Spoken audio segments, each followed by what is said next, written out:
c'est celui qui contrôle tout au Mata. C'est tout. Il contrôle tout. Même le président.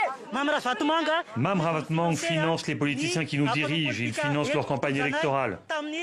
Et après, il prend sa part. Tout ce qui concerne l'économie est entre ses mains. C'est lui qui est à la tête de toute la corruption, jusqu'au président. C'est lui qui le manipule. On ne veut plus de Mam Ravatmang. Son nom a progressivement émergé lors des manifestations qui se sont enchaînées à Madagascar. Jusqu'au récent changement d'air sur la Grande Île, il faisait peur. Le tout-puissant Mam Ravatmang, 56 ans, l'une des 10 plus grandes fortunes du pays, selon un classement Forbes de 2017. En 1990, l'homme d'affaires fonde Sodiat, une société de transport devenue au fil du temps un conglomérat qui touche à presque tout à Madagascar. Automobile, santé, aviation, sécurité, BTP, immobilier, tourisme, une mainmise sur l'économie et la politique malgache, étant donné sa grande proximité avec l'ancien président Rajoelina, dont il aurait été le principal pourvoyeur de fonds.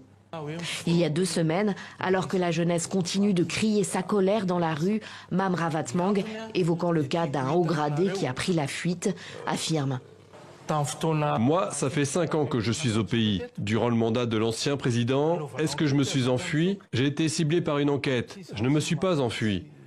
Parce que j'ai confiance en moi et en ce que je fais. Et pourtant, quelques jours plus tard, le 12 octobre, avant même la destitution du président Rajoelina, l'homme s'envole en jet privé avec sa famille à l'île Maurice. Le lendemain, la FCC, la Commission des crimes financiers mauricienne, gèle ses avoirs. Une enquête pour blanchiment d'argent est ouverte. Mon client souhaitait de tout cœur une collaboration étroite avec les autorités mauriciennes. Quand l'envie explique tout ce qui concerne lui dans ces affaires-là. Alors, mon client aussi, tu as envie, me rassure la FCC qu'il est là pour une collaboration totale. Il a envie qu'il y ait la transparence dans ces affaires. Selon la FCC, des renseignements crédibles indiquent que Mam Ravatmang aurait transféré une forte somme d'argent à Maurice avec l'intention de déplacer ses fonds vers un autre pays.